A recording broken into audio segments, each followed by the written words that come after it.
Bom dia, irmãos. Tudo bem? Estrela da manhã toca o nosso coração, né? Quem é das gerações mais antigas, sempre quando ouve, sente aquela emoção. É um hino que comove mesmo a gente. Bom, irmãos, hoje nós vamos estudar um pouco de Isaías. Isaías, um profeta do Senhor, que foi enviado, né, para falar. E uma das frases mais comuns, né, e uma das frases que a gente mais ouve nos textos de Isaías é: eis-me aqui, envia-me a mim.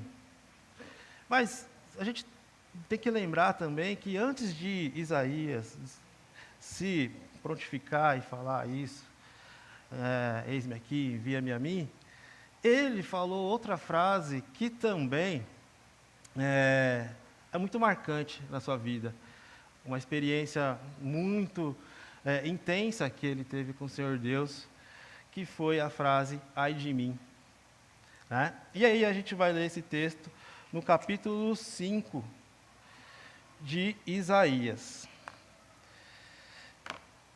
Deixa eu só organizar aqui. Desculpa, no capítulo 5 não, né? Falei capítulo 5, mas é no capítulo 6. Então, Isaías capítulo 6, nós vamos ler dos versículos 1 até o versículo 5. Eu vou ler aqui. Depois que eu terminar a leitura, aí eu gostaria que o pastor Ricardo orasse para a gente entrar na concentração do texto, tá bom? Então, vamos lá.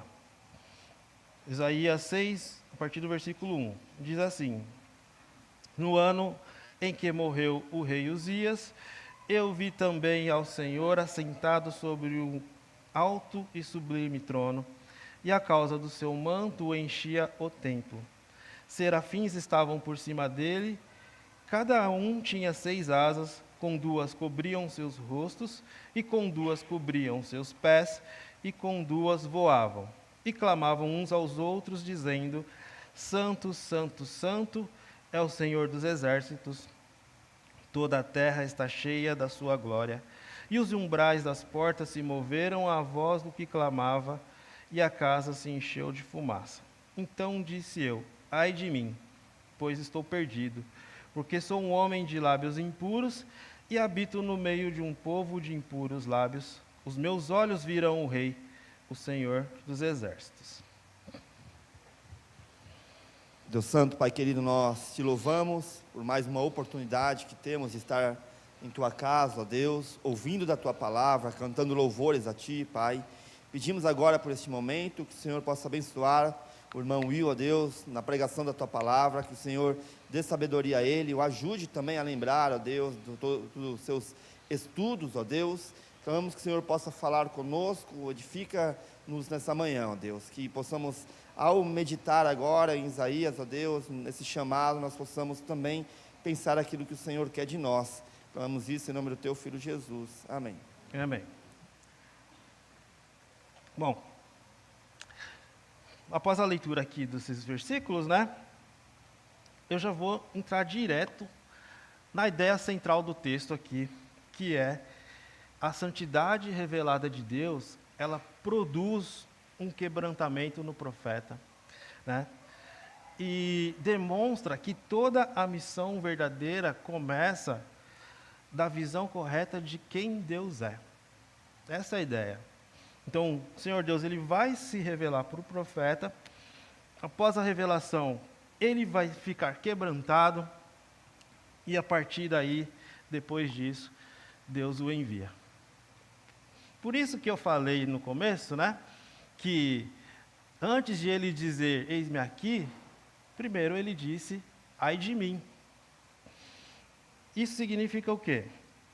Que Deus, antes de confiar uma tarefa a um homem, primeiro, ele vai se revelar para esse homem, né? Então, quer dizer, que antes de vir o serviço, vem uma contemplação do rei. Isaías, ele contemplou o rei antes de começar a sua missão, né? Então, só para a gente se situar aqui, o texto, ele está situado num momento da história ali do povo de Judá que é de profunda instabilidade histórica e espiritual. Porque logo no começo do texto, como eu li, já diz que no ano da morte do rei Uzias, né, já aconteceu algo ali. O rei morreu. O rei Uzias foi um dos reis de mais longevidade. Ele foi muito bem sucedido. Só que em algum momento no final da sua vida, ele deixou o orgulho ultrapassar ali os limites que Deus estabeleceu para ele, e ele acabou sendo punido por Deus, né? Então, durante o seu reinado, o povo pôde desfrutar bastante daquela estabilidade política, teve um crescimento econômico e também segurança militar, porque o rei conduzia bem as coisas lá. Como eu disse, a vida do rei foi marcada pelo orgulho espiritual, né? Porque ele tentou exercer funções sacerdotais que não lhe eram permitidas, não eram cabíveis a ele. E aí, com a sua morte, representou a queda de uma referência humana. Porque quando uma pessoa, um líder, que é uma referência, cai, as coisas começam a se estremecer, não é verdade? Então, o povo se viu diante de um vácuo de liderança ali naquele momento e um futuro que já não era mais certo, um futuro incerto. Além disso, o Império Assírio estava crescendo ali, estava ameaçando as nações ao redor, né? Então, Judá estava vivendo um momento de insegurança mesmo. E aí, é nesse contexto que Isaías aparece, só que ele não recebe ali de primeira assim, um plano de Deus, não recebe uma estratégia missionária, ele não recebe uma lista de tarefas. O que ele recebe é uma visão, né? Isso marcou ele. Isso é um contraste, porque naquele momento o trono terreno estava vazio, só que o trono celestial permanecia ocupado, né? A visão dele fez ele perceber isso. Deus continua reinando soberanamente, apesar de todas as crises humanas que estavam acontecendo ali naquele momento, né? Então, isso é uma verdade que é importante para nós aqui no nosso contexto nacional, onde as igrejas passam, às vezes, por perdas de referências, passam por crises, os tronos, né, as lideranças caem, mas o trono de Deus permanece soberano. Então, em momentos de instabilidade, em momentos de escândalos religiosos, políticos, onde as perdas morais acontecem, Isaías ele vai nos chamar a seguir um caminho diferente. Ao invés de buscar respostas rápidas e práticas, ele vai nos chamar que a gente tenha uma ação diferente, que é elevar os nossos olhos para o trono. Foi isso que Isaías fez. Em vez de ele ficar concentrado na perda ali da referência humana, ele voltou seus olhos para o trono, né? O texto também ele nos ensina que o maior problema espiritual do povo de Deus não era a falta de atividade religiosa, mas a ausência do temor do Senhor, né? Porque lá no tempo de Isaías, o templo continuava funcionando, né? Os rituais eram mantidos, os cultos seguiam normalmente. Então, não era falta de atividade, e sim temor, né? Então, que se entende que a santidade de Deus deixou de ser central, né? E aí, quando a santidade de Deus deixa de ser central, as coisas giram em torno do homem e o serviço perde a profundidade e passa a ser apenas ativismo. Então, Isaías tem essa visão, né? E a gente já percebe que ele não reage a essa visão com euforia, né? Com entusiasmo. Ele só sente um quebrantamento. Ele não fica eufórico, ele fica quebrantado. Sabe por quê? Porque o verdadeiro encontro com Deus, ele não vai exaltar o ego humano, ele vai humilhar o homem, né? O homem que se encontra com Deus, ele se humilha. Então, Isaías 6, nesses primeiros versículos, vai nos ensinar que Deus se revela, que o homem se humilha e depois Deus o envia. Antes de Deus colocar Isaías em movimento, né, para falar, Deus o coloca de joelhos. Então, vamos lá, vamos ler os textos aqui. Vamos lá no versículo 1 mesmo. E diz assim: no ano que morreu o rei Uzias, né? 6:1. Aqui vemos um trono vazio, já comentei, e um trono celestial ocupado. Aqui, a expressão no ano da morte do rei Uzias, ela não é apenas um dado cronológico aqui, né? Mas ela é uma chave para a gente entender a compreensão desse texto aqui. Porque, como eu disse, a era ali era um momento de estabilidade, né? O povo estava tranquilo naquele momento. Com a morte do rei, Judá começou a ter inseguranças e incertezas. O rei foi um rei próspero, né? 52 anos de reinado é muito tempo. Se não me engano, acho que foi o maior de todos, que ficou mais tempo, ou um dos maiores. Mas é muito tempo. Quando o seu orgulho ultrapassou os limites, ele quis exercer funções que não eram deles.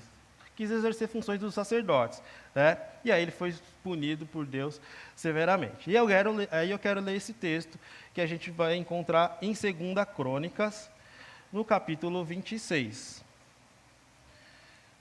2 Crônicas, capítulo 26, onde nós vamos ver esse texto onde o rei ultrapassa os limites.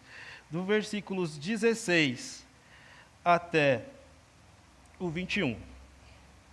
Vai dizer assim, ó: mas, havendo-se já fortificado, exaltou-se o seu coração até se corromper, e transgrediu contra o Senhor seu Deus, porque entrou no templo do Senhor para queimar incenso no altar do incenso.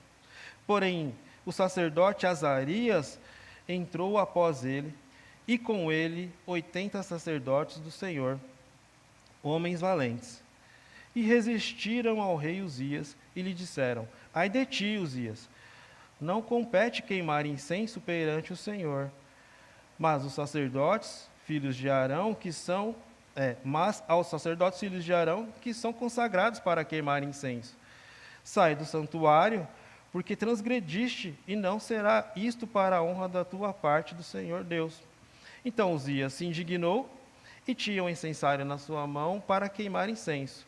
Indignando-se ele, pois, contra os sacerdotes, a lepra lhe saiu à sua testa perante os sacerdotes, na casa do Senhor, junto ao altar do incenso. Então o sumo sacerdote Azarias olhou para ele, como também todos os sacerdotes, e eis que já estava leproso na sua testa, e apressadamente lançaram fora. E até ele mesmo se deu pressa a sair, visto que o Senhor o ferira. Assim ficou leproso o rei Uzias até o dia da sua morte, e morou, por ser leproso, numa casa separada, porque foi excluído da casa do Senhor. E Jotão, seu filho, tinha o encargo da casa do rei, julgando o povo da terra. Bom, essa aqui é a história do rei, né? Ficou orgulhoso, quis fazer algo que não era permitido, quis usar as funções sacerdotais. E Deus o puniu por isso. Essa história, ela pode nos lembrar que o sucesso, por mais sucesso que a pessoa tenha, ela não pode substituir a obediência que ela tem por Deus, né? Quando o rei morreu, o povo teve aquele sentimento de insegurança, porque toda aquela parte que ele cuidava e organizava se perdeu. O futuro já não era mais certo, né? E aí é nesse cenário que Isaías vê algo que redefine a sua percepção daquela realidade, né? Deus continuava no trono. Esse é um contraste que é intencional mesmo. O rei humano morre, mas o Senhor continua reinando. Enquanto os tronos terrenos são frágeis, são temporários e sujeitos ao colapso, o trono de Deus é alto, sublime e eterno, né? Então, olha esse contraste. Os reinos humanos caem, o reino de Deus permanece firme e soberano. E é uma verdade que confronta a tendência humana, que é depositar a confiança excessiva nos líderes humanos, né? Nas instituições, nas estruturas, seja elas quais forem. O texto de Isaías, ele vai nos chamar a tirar a nossa esperança dessa visão de segurança em líderes humanos e colocá-la no Deus que governa toda a história. Bom, mas vamos continuar aqui. Dos versículos 1 até o 4, nós vamos ver que Deus ele vai se revelar. E no versículo 1, nós já vemos Deus se revelando como um rei soberano. Isaías está declarando aqui, né? No ano em que morreu o rei Uzias, eu vi também ao Senhor assentado sobre um alto e sublime trono, e a cauda do seu manto encheu o templo. Aqui, se você reparar, você vai perceber que Deus ele não está sendo descrito fisicamente, né? Ele está sendo contemplado em sua posição e majestade. E a ênfase aqui está no trono, onde que Deus é apresentado como um rei soberano que governa acima de toda a autoridade humana. O trono, alto e sublime, né, ele vai comunicar que existe uma soberania absoluta. Ou seja, Deus, ele não governa apenas sobre Judá, mas sobre toda a criação e sobre toda a história. Isso significa que nada escapa do seu domínio, né? A cauda do manto enchendo o templo simboliza a glória transbordante de Deus. E o templo, que é o lugar máximo aqui do culto, né? Percebe? Não consegue conter plenamente a sua presença. Isso porque Deus ele não cabe dentro de sistemas religiosos ou até das agendas humanas. A sua glória transborda, né? Isso é importante para a gente pensar, porque Deus ele não vai se moldar a nossa conveniência. Pelo contrário, somos nós que devemos ajustar a nossa vida para que Deus governe-a. Como eu disse um pouquinho mais para trás, né, é comum, né, as pessoas se apoiarem e ficarem confortados, ter uma fé moldada pelo conforto, ou pela objetividade, ou pela pressa, ou por isso ou por aquilo. Mas, na verdade, precisamos reorganizar toda a nossa vida em submissão a Deus, para que Ele não apenas faça parte da nossa agenda, mas que a gente encaixe a nossa rotina a Ele, né? E aí, nos versículos 2 e 3, Deus ele é apresentado absolutamente santo. Vamos ler aqui. Serafins estavam por cima dele, cada um tinha 6 asas, com 2 cobriam seus rostos, e com 2 cobriam seus pés, e com 2 voavam.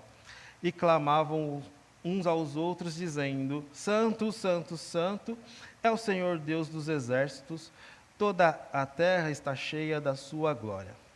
Joia. Aqui Isaías, ele vê serafins posicionados acima do trono, né? Então, percebemos que, mesmo sendo criaturas celestiais, eles cobrem o rosto e os pés diante da presença de Deus, né?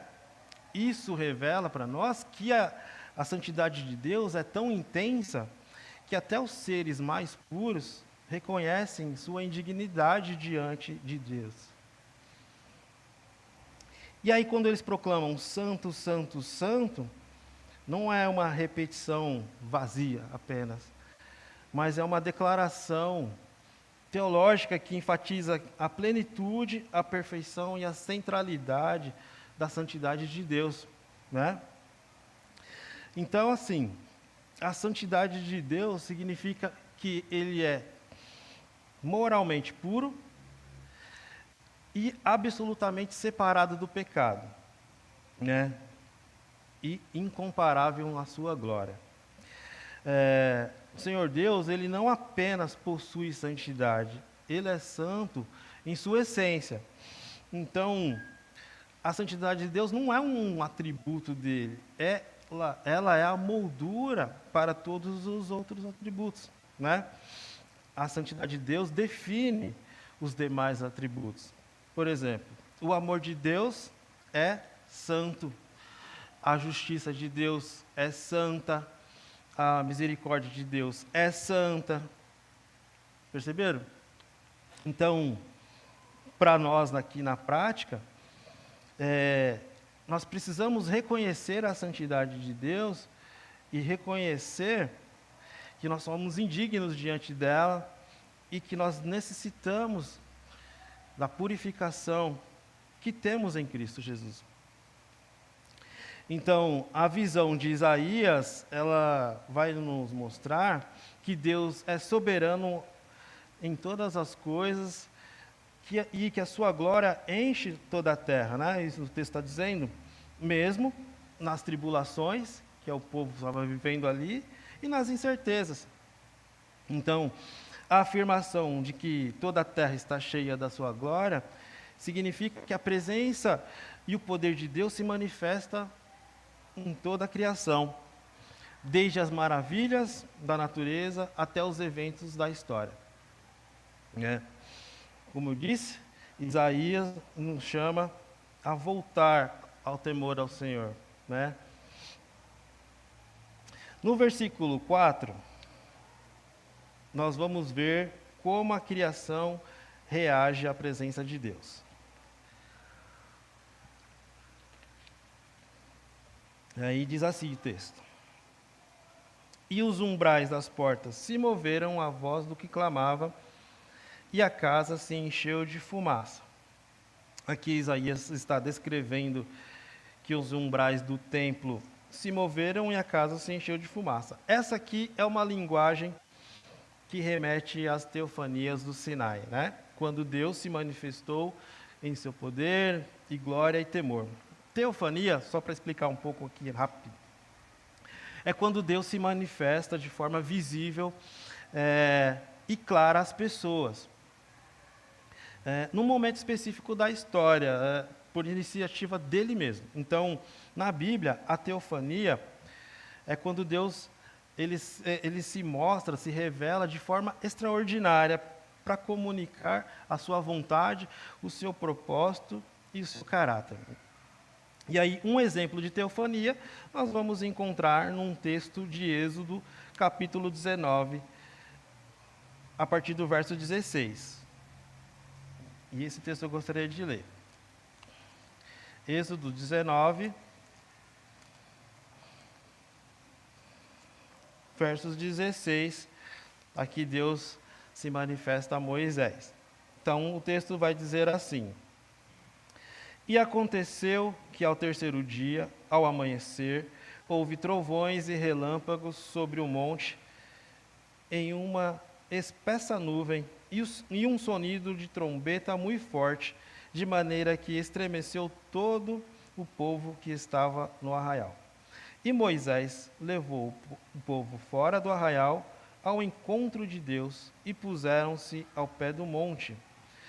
E todo o monte Sinai fumegava, porque o Senhor descera sobre ele em fogo, e a sua fumaça subiu como fumaça de uma fornalha, e todo o monte tremia grandemente. O sonido da trombeta ia crescendo cada vez mais. Moisés falava e Deus lhe respondia em alta voz. Joia. Então aqui é um exemplo de teofania, né? A teofania também ela não significa que Deus possa ser plenamente visto ou compreendido, porque existem as limitações humanas, né? E a capacidade humana para isso. Mas a visão de Isaías é uma teofania porque Deus se manifesta em glória, santidade, majestade, para chamar e enviar o profeta. Bom, voltando para o texto de Isaías, né? Os portais tremeram, né? Aqui a gente está vendo como a natureza reagiu, a criação reagiu. Esse ponto aqui de os portais tremeram, se moveram, demonstra que a santidade, o tamanho, né? A grandiosidade do poder de Deus. A voz dos serafins ali proclamando a santidade de Deus, ela é tão poderosa que faz tremer aqui os umbrais, os portais do templo. A fumaça que enche o templo, ela simboliza a glória de Deus, mas também ela pode ser interpretada como um sinal de juízo. Mas vamos continuar aqui. Então, o mesmo Deus que deu a lei a Moisés e se revelou a ele, continua soberano e majestoso também em Judá, aqui na visão de Isaías. Aí Isaías usa essa imagem do encontro de Israel com Deus para mostrar que a presença de Deus ela é poderosa, né, gloriosa, e ela vai provocar temor e reverência. Então, a presença de Deus ela nunca vai ser neutra, ela vai ser sempre poderosa, ela sempre vai provocar a reverência, ela sempre vai gerar temor e consciência da nossa pequenez. Bom, mas o ponto decisivo aqui do texto não é o que Isaías viu, e sim como ele reagiu ao que viu, né? A resposta de Isaías aqui no versículo seguinte, ele diz assim: ai de mim, estou perdido. E aí, isso mostra a reação correta de quem está diante da santidade de Deus, que é reconhecer o próprio pecado, né? E reconhecer que é indigno diante de Deus. Para os crentes, é um lembrete, porque precisamos lembrar da nossa necessidade de aproximarmos de Deus com humildade, com reverência, né? Porque Deus é santo. Como eu disse, né? É como Isaías reagiu ao que ele viu. E aí nós vamos entrar num ponto onde ele demonstra quebrantamento. No versículo 5, o texto diz: então disse eu, ai de mim, pois estou perdido, porque sou um homem de lábios impuros e habito no meio de um povo de impuros lábios. Os meus olhos viram o Rei, o Senhor dos Exércitos. Então, irmãos, aqui, o versículo 5 é o ponto central dessa experiência de Isaías, onde revela que ele tem convicção do seu pecado e o que ele sente ao encontrar com a presença de Deus, a presença divina de Deus, né? Diante da revelação da santidade de Deus, Isaías ele exclama: ai de mim, pois estou perdido. Isso está demonstrando que ele reconhece que não é digno, está separado de Deus por causa do pecado, né? Essa resposta demonstra que o orgulho religioso cai, porque a pessoa está se humilhando ali, ele está entendendo que ele não é digno de estar na presença do Senhor. Isso a gente precisa lembrar. Isaías, ele já era profeta e era conhecedor da lei, e um homem piedoso. Ainda assim, ele não se apoiou na sua posição espiritual, né? E mesmo assim, ele entendeu isso. Então, quando a pessoa sabe quem Deus é, ela deixa de se comparar com os outros e começa a se medir e a se comparar pela santidade divina, né? A palavra ai, no texto ai de mim, é uma linguagem de juízo. Então, a gente tem que pensar que, naquele momento, Isaías, ele está aplicando a si mesmo aquilo que antes ele anunciava contra o povo, né? Ele tem essa consciência.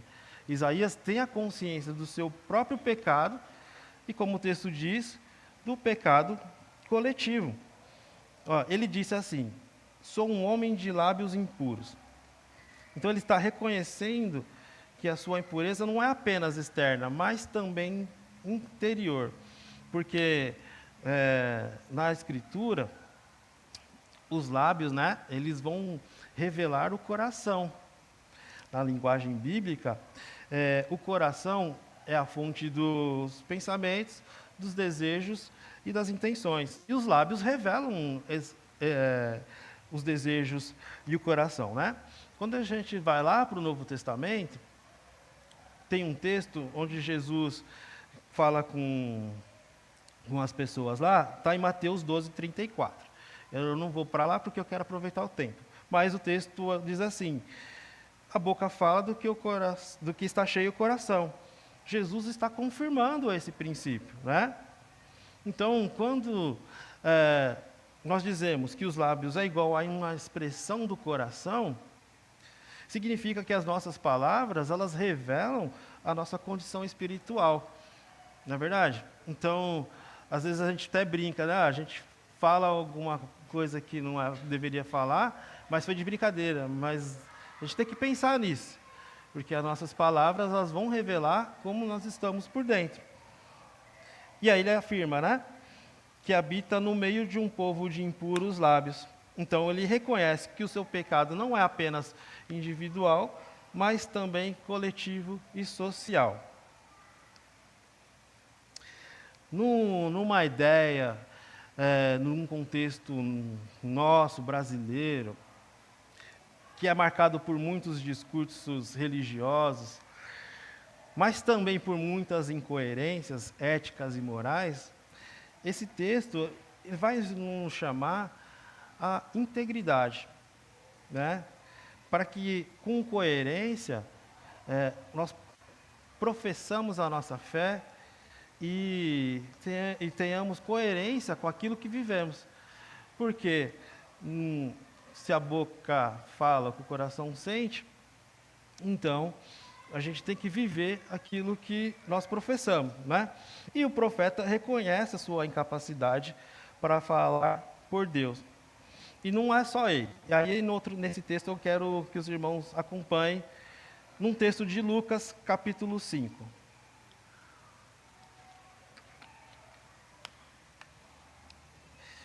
Lucas, capítulo 5.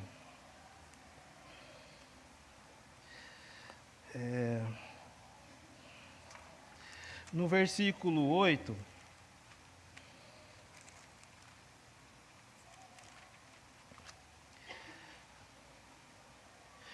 vai dizer assim, vendo isto, Simão Pedro prostrou-se aos pés de Jesus, dizendo: Senhor, afasta-te de mim, porque sou um homem pecador. Então, não foi só Isaías que teve esse reconhecimento que era indigno diante de Deus. Isaías, né, e Pedro, eles reconhecem a sua pecaminosidade na presença de Deus. Pedro, ele reconhece a sua pecaminosidade diante da presença de Jesus também. Esse versículo demonstra que não é um caso isolado, o de Isaías, mas demonstra a reação daqueles que se encontram com Deus, né, diante da sua santidade. É a reação correta. Tanto Pedro quanto Isaías, eles reconhecem que necessitam do perdão. Por isso que eles se declaram indignos, né? Em outro texto, aqui já de Paulo, onde ele diz: porque todos pecaram e destituídos estão da glória de Deus, Romanos 3:23, esse versículo vai demonstrar a condição universal do pecado na humanidade. Então, quando Isaías confessa seu pecado, é um exemplo individual dessa verdade. Todos pecaram e necessitam da glória de Deus, né? Necessitam do perdão de Deus. Isaías confessa isso. Então ele reconhece que a sua própria impureza, reconhece a impureza do seu povo, e isso ecoa a declaração de que todos pecaram e precisam da graça de Deus. Então, nesse momento aqui, nós vemos que Isaías é um homem quebrantado. E a causa desse quebrantamento está aqui no fim do versículo 5. Deixa eu voltar aqui para Isaías. No fim do versículo 5, ele vai dizer assim, deixa eu pegar aqui o texto todo. Então, disse eu: ai de mim, pois estou perdido, porque sou um homem de lábios impuros e habito no meio de um povo de impuros lábios, e aqui é a causa do quebrantamento. Os meus olhos viram o Rei, o Senhor dos Exércitos. O que a gente entende disso? Que o quebrantamento não nasce da consciência do pecado, porque isso ele já tinha, mas do encontro com Deus Santo, né? Porque ele, naquele momento, ele diz que os meus olhos viram o Rei. Eu não sei mas todas as vezes que eu lia isso durante esses dias, na preparação desse texto, do estudo desse texto, eu ficava pensando, assim, um dia os meus olhos viram o Rei também. E ali é um momento que você se sente totalmente quebrantado, porque é o momento onde o Senhor Deus estende a sua graça e te chama. É no momento que os seus olhos veem o Rei, que vem o quebrantamento. Não é da consciência só do pecado, no momento do encontro com Deus, né? Essa é uma experiência que o crente vive, que é a melhor de todas, porque toda a confiança não está mais nele, está em Deus ali, né? O momento que os seus olhos abrem e vê o Rei é aquele start que muda tudo na vida da pessoa, né? A gente pode até usar um outro texto de João, onde o cego, ele é curado pelo Senhor Jesus, ele não quer saber de nada, ele só quer saber que ele era cego, e agora ele vê. Mas eu quero só ficar nessa ideia de Isaías aqui. Isaías é um homem que ele foi enviado por Deus, só que antes ele teve que passar por essa experiência. Os seus olhos precisaram ver o Rei. E aí, a gente pode usar um outro texto de apoio, lá no Novo Testamento. Isaías é citado nos Evangelhos e em outros textos também, mas eu quero para um texto de João. E aí a gente já pode ficar por lá. João capítulo 12.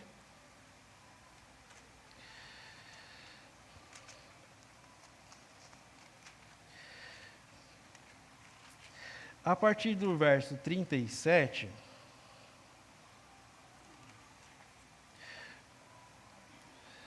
João 12, 37, o texto vai dizer assim, ó: e ainda que tinha feito tantos sinais diante deles, não criam nele.